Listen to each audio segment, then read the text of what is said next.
Deus. Graça e paz, meus irmãos. Amém.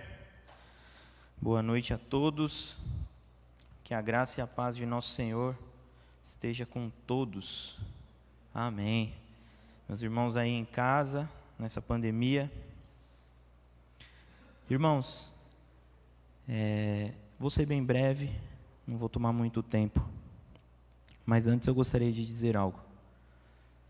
Nós estamos vivendo um momento muito difícil na vida de muitas pessoas. A pandemia, ela tem assolado de todas as maneiras. Tem assolado, tem nos trazido esse problema que é o vírus, que é talvez o maior. Mas tem também a dificuldade das pessoas que não têm conseguido trabalhar por conta disso, então é um momento muito difícil. E como cristãos, nos resta termos fé. Efésios capítulo 6 fala da armadura de Deus, que nós devemos nos revestir dessa armadura. Irmãos, eu sinto que essa pandemia é para nós uma batalha. E nós somos guerreiros, cavaleiros, soldados, que estamos no meio da batalha. Ela está acontecendo aí. Ela está acontecendo aqui. Ela está acontecendo em todo lugar. Então que você possa se manter preparado em meio a essa batalha, se revestindo da armadura de Deus. Toda a armadura tem a sua importância, mas eu citarei 3 principais que nós devemos focar os nossos esforços. O escudo da fé. Nós devemos ter fé, irmãos, constantemente, porque isso é a nossa esperança, é a fé no nosso Salvador. E falando da fé no Salvador, devemos vestir o nosso capacete da salvação, esse que vem mediante a graça em Cristo Jesus. E não podemos deixar de lado a espada, que é a palavra de Deus, que é o que nos trará esperança e confortará o coração de todos. Amém? Meus irmãos, o que eu gostaria de passar para os irmãos hoje foi algo que Deus veio ministrando ao meu coração há alguns dias, e muito, muito incrível. O irmão Zé conversou comigo essa semana, para que eu pudesse vir trazer uma palavra rápida, e eu comecei a pensar, o que eu faria? E aí eu orei. Ontem mesmo, quando eu falei com ele e confirmei, eu orei, eu pedi para que Deus me desse uma orientação do que fazer. E quando foi hoje, eu fui trabalhar, conversando com algumas pessoas lá no trabalho. Teve um momento que nós estávamos em horário de almoço, conversando, eu comecei a falar de Jesus. Começamos a falar de Jesus e eu entendi Deus falando comigo naquele momento.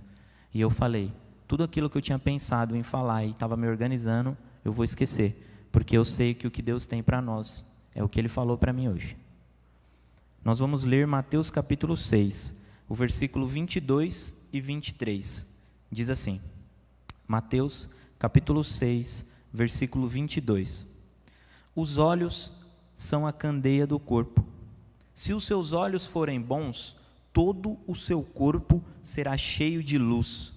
Mas, se os seus olhos forem maus, todo o seu corpo será cheio de trevas. Portanto, se a luz que está dentro de você são trevas, que tremendas trevas serão. Aonde você estiver, da forma que você estiver, dedique-se um minutinho em oração, para que Deus possa encher o nosso coração, a nossa mente, o nosso entendimento com a sua paz e com a sua mensagem para nós hoje. Se possível, feche seus olhos. Senhor, meu Deus e meu Pai, eu agradeço, ó Pai, a oportunidade que o Senhor nos dá de adorar e cultuar a Ti, ó Pai. Eu te peço que a sua glória, Senhor, enche as nossas vidas e o teu Santo Espírito que habita em nós se manifeste, para que todos aqueles que possam estar ao nosso redor, todos aqueles que tu possa colocar em nosso caminho, nós possamos dizer a eles uma palavra de esperança. Esta que é a única palavra que pode ser dita, que é o verbo, que és tu, ó Cristo. Senhor, eu agradeço pela vida de todos os meus irmãos que estão participando deste culto e cultuando e adorando a Ti. Pai, dai-nos sabedoria, sabedoria do alto, para poder compreender e nos tornarmos terra fértil, terra boa, que recebe uma semente e gera frutos. Abençoa-nos, ó Deus, em nome do Teu Filho Jesus. Amém. Meus irmãos, nós lemos Mateus capítulo 6, verso 22 e 23, onde fala que os olhos são a candeia do corpo. Hoje, já tem um tempo, eu gosto de vez em quando de estudar algumas questões da psicologia, e há um tempo atrás eu havia estudado sobre crenças limitantes. Eu vou explicar e vou falar um pouquinho disso e a gente já volta na palavra. Para quem não sabe, crenças limitantes trata-se de uma ideia que você recebe ao redor, você recebe ao decorrer da sua vida, seja através de alguém que te disse, através de experiências que você viveu, ou através de pessoas que demonstraram ou testemunharam isso para você, e você torna essa ideia como uma verdade absoluta e faz disso uma verdade na sua vida. E isso, por muitas vezes, te influencia, positiva ou negativamente. Eu vou dar um exemplo. Uma vez, há um tempo atrás, minha tia, ela mora em Extrema, que fica em Minas Gerais, e aí, muitos anos atrás, na verdade, eu fui lá, tinha uma cachoeira, e aí dava para andar a cavalo lá na cachoeira. E eu vi acho que é potro, o cavalo pequeno, né? Filhote. Eu vi um filhotinho, um potro, filhote de cavalo, e ele estava preso em uma árvore. E ele forçava para tentar sair, mas ele não conseguia sair da árvore. Algum tempo depois, nós voltamos, na verdade, um bom tempo depois, nós voltamos nesse mesmo local e ainda tinha o homem lá que deixava andar no cavalo, e aquele potro já estava maior. E ele estava amarrado em um graveto, um pedaço de árvore muito pequeno, que se ele puxasse, ele conseguiria tranquilamente arrastar e se libertar. E por que ele não fazia isso? Meus irmãos, ele não faz isso porque ele tentou e tentou por várias vezes quando ele era pequeno, e ele entendeu que isso não era possível. Então ele acreditou, ele criou uma crença, uma verdade absoluta, onde ele disse assim: este problema é maior do que eu, e eu não posso superá-lo. Então eu vou fazer o que dá para eu fazer, que é ficar aqui parado. Tem outros exemplos. Eu vi uma vez um vídeo onde demonstra um elefante em um circo, e aí quando o filhote, eles amarram o elefante em um toco, e ele fica lá tentando sair, e depois de algumas semanas não conseguindo, ele desiste. E aí depois ele cresce, se torna um elefante gigantesco, e eles amarram ele naquele mesmo toquinho, que se ele puxasse um pouquinho, com certeza sairia. Mas ele criou na mente dele uma crença que limita as ações dele, porque ele acha que aquele problema é muito maior do que ele. Nós já vivemos situações assim. Eu vou dar um exemplo. Quando nós somos mais jovens, e a minha geração, quando eu era adolescente, passava muito por isso. Estava lá tomando banho, e aí ficava um bom tempo tomando banho. E aí o pai vinha e batia na porta. Meu, ganhar dinheiro não é fácil não. Desliga isso aí, está gastando água, está gastando luz. Às vezes tinha lá uma janta, um jantar, um almoço, e em algum momento tinha alguma coisa do jantar que eu dizia assim: eu não vou querer isso aí não. Quase que apanhava. Meu pai falava: o que você falou? Você acha que é barato para comprar isso aí? Tem um monte de gente passando fome, ganhar dinheiro não é fácil não. E aí, isso, irmãos, vai entrando na nossa mente e transformando o nosso entendimento a ponto de nós acreditarmos que realmente ganhar dinheiro não é fácil. E aí, muitas vezes, nós nos tornamos reféns das nossas próprias ações. Entramos em um emprego, não conseguimos evoluir, o nosso salário não muda, mas nós temos medo de sair e enfrentar novas oportunidades porque pensamos: nossa, ganhar dinheiro é tão difícil, porque se eu sair agora eu não vou achar nenhum emprego. Vou dar um último exemplo. A menina jovem, a mãe chega e fala assim: filha, cuidado, homem não presta. E ela vai ouvindo isso durante toda a sua juventude. Filha, cuidado, homem não presta. E ela conhece um garoto, fica com o pé atrás, porque ela acredita que o homem não presta. Tem alguns que eu vou dizer que realmente não presta, mas não são todos. E a desconfiança dela faz com que ela não consiga amar completamente aquele garoto, confiar completamente nele. E a desconfiança gera várias situações e o relacionamento não dá certo. E aí depois ela sai e diz para uma outra amiga: homem não presta. E isso vai criando na mente dessas pessoas uma crença limitante. Meus irmãos, todos esses exemplos que eu disse para vocês são exemplos da vida cotidiana. Você já ouviu pessoas dizendo para você assim várias vezes aqui na igreja: meus irmãos, tem pessoas aí fora sem esperança nenhuma e nós precisamos pregar o evangelho para elas. Meus irmãos, esta semana nós ultrapassamos 3.000 mortes por dia por causa do Covid. E não sei se é uma surpresa ou não, mas não é só o Covid que mata no Brasil. Então, quantas 1.000 mortes nós não estamos tendo por dia? Quantas dessas pessoas não passaram pela minha ou pela sua vida? Quantas dessas pessoas não estavam desesperançosas, carentes de uma palavra de esperança? Quantas dessas pessoas não estavam carentes de Cristo? E você, tendo a oportunidade de falar, ministrar com autoridade, porque essa autoridade foi dada a ti, com autoridade, ir lá e falar da esperança para essa pessoa, não faz, porque você acha que só pastor que pode pregar o evangelho. Porque você acha que só o irmão que estuda todos os dias que pode falar de Jesus. Porque você acha que a única forma de falar de Jesus é abrindo a Bíblia, lendo e trazendo uma exposição. E você se esquece que você pode fazer isso com a sua vida, você pode fazer isso com testemunhos, você pode fazer isso de diversas formas e você precisa fazer.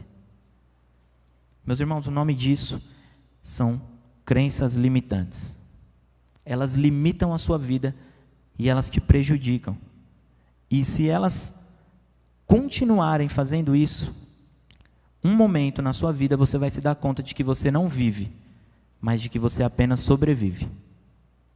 E você não foi chamado para ser filho para sobreviver, mas para viver a intensidade da graça de Deus aqui também. O que fazer então, Alan? Vou dizer bem rápido. 3 passos para você conseguir sair dessa ideia de crenças limitantes. Primeiro deles, você precisa identificar qual é o problema. Qual é a crença limitante que te breca, que te para, que te freia? É saber que o homem não presta? É saber que você está amarrado a algo que você poderia tranquilamente puxar e ir embora? É saber que dinheiro não é fácil? Ou é saber que só o pastor prega? Só o pastor fala de Jesus? Eu passei por uma situação recente, onde entrou um irmão na igreja e ele veio aqui na frente para receber oração. E ele ficou um tempão esperando, porque o pastor estava ministrando, então teve que terminar a ministração. Meus irmãos, você é sacerdote real. Ora você por ele. Você tem autoridade para orar pelas pessoas. A palavra de Deus diz que Jesus, Deus, pode fazer infinitamente mais do que pedimos ou pensamos, mediante o poder que está em nós. Meus irmãos, o Espírito de Deus já está em nós. Você não precisa nem dizer: pai, posso orar? Vai orar. Vai fazer. Jesus disse assim: para os seus discípulos, e você também é um discípulo. Jesus disse assim para os seus discípulos: se vocês tiverem a fé do tamaninho de um grão de mostarda, você fará coisas iguais às que eu fiz e ainda maiores. Meus irmãos, alguns amigos pegaram um paralítico, foram até uma casa porque lá estava Jesus. A casa estava lotada, não tinha como entrar, não tinha como adentrar, nem pela janela, nem pela porta. Eles falaram: não, o Salvador está lá. Eles subiram no telhado, destelharam o telhado, amarraram o paralítico e desceram numa corda. E Jesus disse, e Jesus, vendo a fé daqueles, olhou para o paralítico e disse: seus pecados estão perdoados, levanta e anda. Meus irmãos, Jesus não orou para aquele cara ganhar uma cadeira de rodas. Jesus orou para a perna dele voltar a funcionar. E ele disse que eu e você pode fazer coisas ainda maiores. Voltando para crenças limitantes. Primeiro ponto: identificar o problema. Descubra o que é que te limita, o que é que te para. Segundo, reconquistar a vontade. Se o que me para é eu achar que o único que pode falar da palavra de Deus é o pastor, eu preciso reconquistar o desejo de sair pela rua e falar do meu Senhor. Irmãos, o culto domingo aqui foi pela manhã. Eu saí do culto, eu moro na Vila Curuçá. Eu fui passar ali onde cruza as duas pistas, que tem a Sembira ali, parei num farol. E eu escutei, de lá da frente, próximo ao farol: Senhor, perdoa-os, eles não sabem o que fazem. Abençoa-os em nome de Jesus. E eu falei: meu Deus, quão fraco eu sou, porque eu teria vergonha de fazer isso. Vergonha do Evangelho. E aquilo foi entrando no meu coração e eu falei: Senhor, esse perdão é para mim, eu não sei o que eu faço. Usa, meu Pai. O farol abriu, eu saí com o carro. Quando eu olhei, quem era? A irmã Ângela, aqui da nossa igreja. Meus irmãos, ela estava naquele farol, no meio do sol, ao meio-dia, orando e pedindo para que todos aqueles carros que parassem lá fossem perdoados por Deus. Nós precisamos, a segunda ação, reconquistar aquilo que nos fez parar. Reconquistar a vontade de falar de Deus. Reconquistar a vontade de ganhar dinheiro e desenvolver algo com aquilo. Reconquistar o amor pelo nosso marido, nossa esposa. Reconquistar aquilo que nós deixamos para trás, porque as crenças têm nos parado. Paulo disse assim: esquecendo-me das coisas que ficaram para trás, olhando para o alvo, que é Cristo Jesus. Meus irmãos, o segundo passo para você se livrar das crenças limitantes é esquecer de tudo que ficou para trás e olhar para o único alvo, que é Cristo Jesus. Terceiro e último passo: agora que eu já identifiquei meu problema, deixei ele para trás, segui para o alvo, reconquistando a minha vontade, o meu desejo, eu preciso condicionar a minha mente e o meu coração. Olha que interessante, Provérbios 4:23 diz assim: sobretudo o que se deve guardar, guarda o teu coração, porque dele procedem as fontes da vida. Guarda o teu coração e a tua mente. Sabe por quê? Cientificamente, isso que eu vou te dizer é algo científico. Tudo aquilo que você pensa, constantemente, você começa a falar daquilo. Tudo aquilo que você fala, e fala, e fala, e fala, você começa a fazer, a praticar. tudo aquilo que você pratica constantemente, depois de um tempo, se torna um hábito na tua vida. E todo hábito que é mantido, ele molda o seu caráter.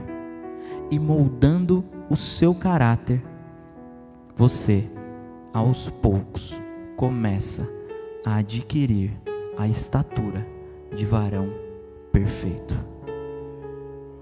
Meus irmãos, pense na única esperança que é a palavra de Deus. Fale da única esperança que é Jesus. Haja, tenha ações, atitudes para o reino de Deus. Faça disso um hábito, e esse hábito vai transformar o teu caráter. E aquela crença que te limitava vai cessar.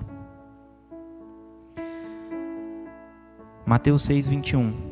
Pois onde estiver o seu tesouro, ali também estará o seu coração. Eu disse que você precisa guardar o seu coração. Os pensamentos, ele vem da mente e do coração. Não do coração órgão, porque a única coisa que ele faz é bombear sangue. Mas entenda a ideia de coração como alma, mente, ser. Guarda o teu coração, guarda a tua mente, guarda a tua alma, guarda o teu ser.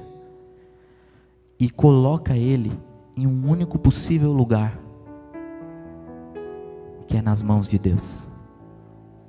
Porque a sua vida será transformada.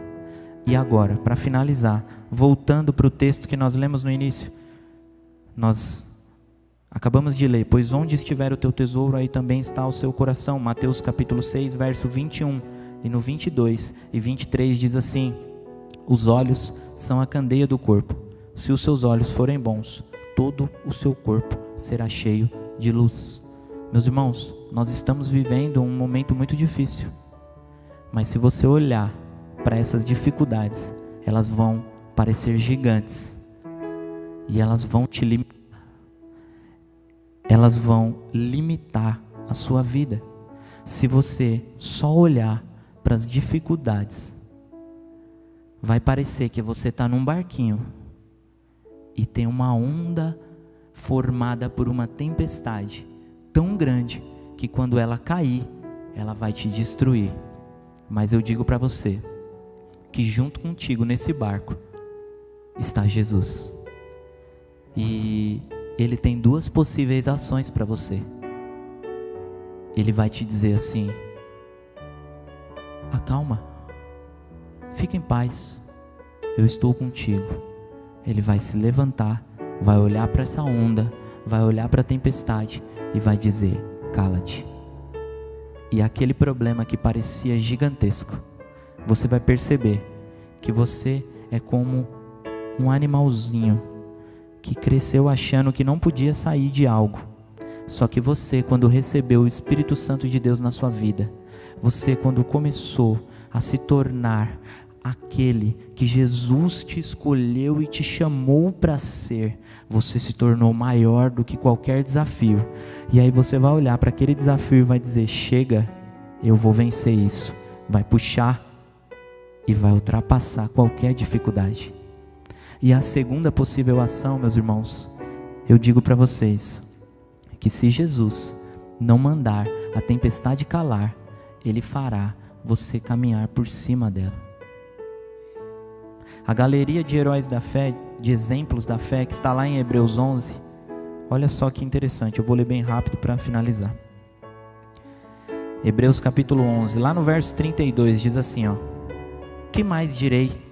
Não tenho tempo para falar de Gideão, de Baraque, Sansão, Jefté, Davi, Samuel e os profetas, os quais pela fé conquistaram reinos, praticaram a justiça, alcançaram o cumprimento de promessas, fecharam a boca de leões, apagaram o poder do fogo, escaparam do fio da espada, da fraqueza tiraram força, tornaram-se poderosos na batalha e puseram em fuga exércitos estrangeiros. Eu iniciei a mensagem dizendo: você é um guerreiro, você é um cavaleiro, vista-se do escudo da fé. Pegue essa espada que é a palavra de Deus, coloque, vista o capacete da salvação e entenda que você é um guerreiro no meio de uma batalha. E olha que interessante, porque esses homens, o autor de Hebreus diz que estes homens, eles enfrentaram leões, mas não diz que Deus foi lá, pegou o leão e falou: deixa ele aí. Meus irmãos, as dificuldades, as aflições, elas vão continuar acontecendo. Mas você, com poder e autoridade, entendendo que o Espírito de Deus habita em você, porque você, além de filho, também é templo, você vai entender, você vai compreender que por mais que apareça um leão na tua frente, você vai tapar a boca dele com a tua fé e você vai seguir adiante.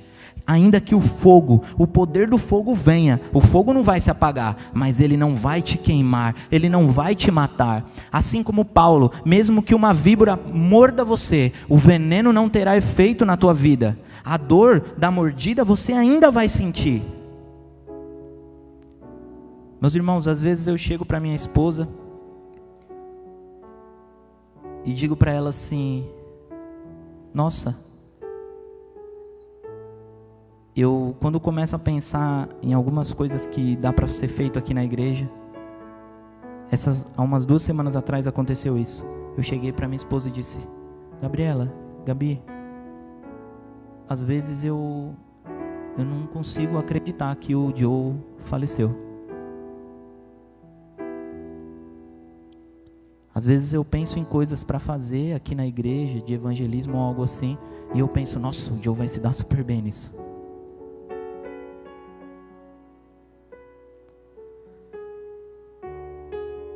3.000 mortes por dia. Quantas pessoas, meus irmãos, não passam por situações assim? Meus irmãos, ainda que o mar pareça difícil, se Deus não abrir, Ele te faz andar por cima. Revista-se, cavaleiro. Revista-se da armadura da fé. Revista-se da armadura de Deus. Toma o teu escudo da fé. Toma a tua espada, que é o Espírito Santo, a palavra de Deus. Coloque o capacete da salvação e entenda que só há um Deus que pode te tirar dessa situação que você está vivendo. Só há um Deus que pode tirar você da situação que você está vivendo. Entrega a Ele, coloca nele a tua fé e a tua esperança, porque ela será retribuída. Feche seus olhos. Senhor, meu Deus e meu Pai, estamos aqui e pedimos a Ti, ó Pai, aumenta a nossa fé. Dai-nos, ó Pai, uma visão de luz. Faz com que nós possamos olhar para as situações com olhos de luz. Faz, Senhor, com que nós possamos acordar pela manhã e dizer obrigado.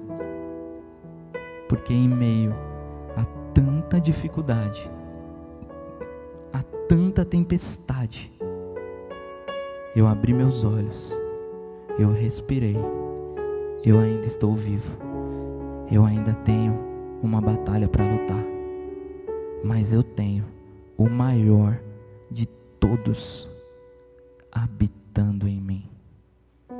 Obrigado, ó Deus, pela vida dos meus irmãos. Aonde quer que eles estejam, enche eles do Teu Santo Espírito, e que esta presença seja manifesta, que Ele, ao respirar, sinta, ó Pai, que a atmosfera da onde Ele está mudando. A atmosfera da onde você está mudando. Você vai respirar. Fala com Deus agora, fala com Ele. Você vai respirar e vai parecer que o ar está pesado. Não está não, é Deus que está aí agindo em você. Você vai achar que tem alguma coisa acontecendo, e tem mesmo. É Deus agindo aí em você. Você vai achar que as dificuldades vão te superar, mas elas não vão não, porque Deus está aí com você.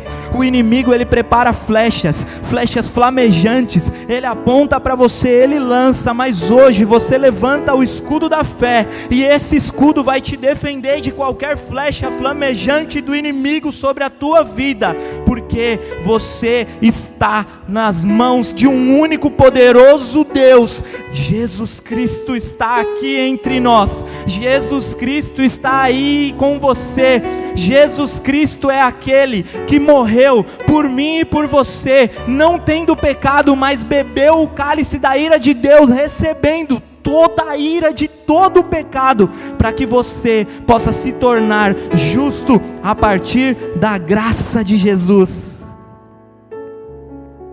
Coloque o capacete da salvação, porque ainda que a dificuldade venha, você está salvo. E use a espada da fé, use a palavra de Deus e o Espírito Santo em você, aquele poder atuante. Sai por aí e fala para os outros: amigo, tá difícil, eu sei, mas olha para a vida com olhos de luz, porque hoje você acordou, você respirou, você está vivo, e você tem a oportunidade de amar aquele que está do teu lado, aquele que está na tua casa, aquele que está te esperando. Você tem a oportunidade de amar aqueles que estão próximos a você. Seja grato e mantenha a sua fé, em nome de Jesus, amém.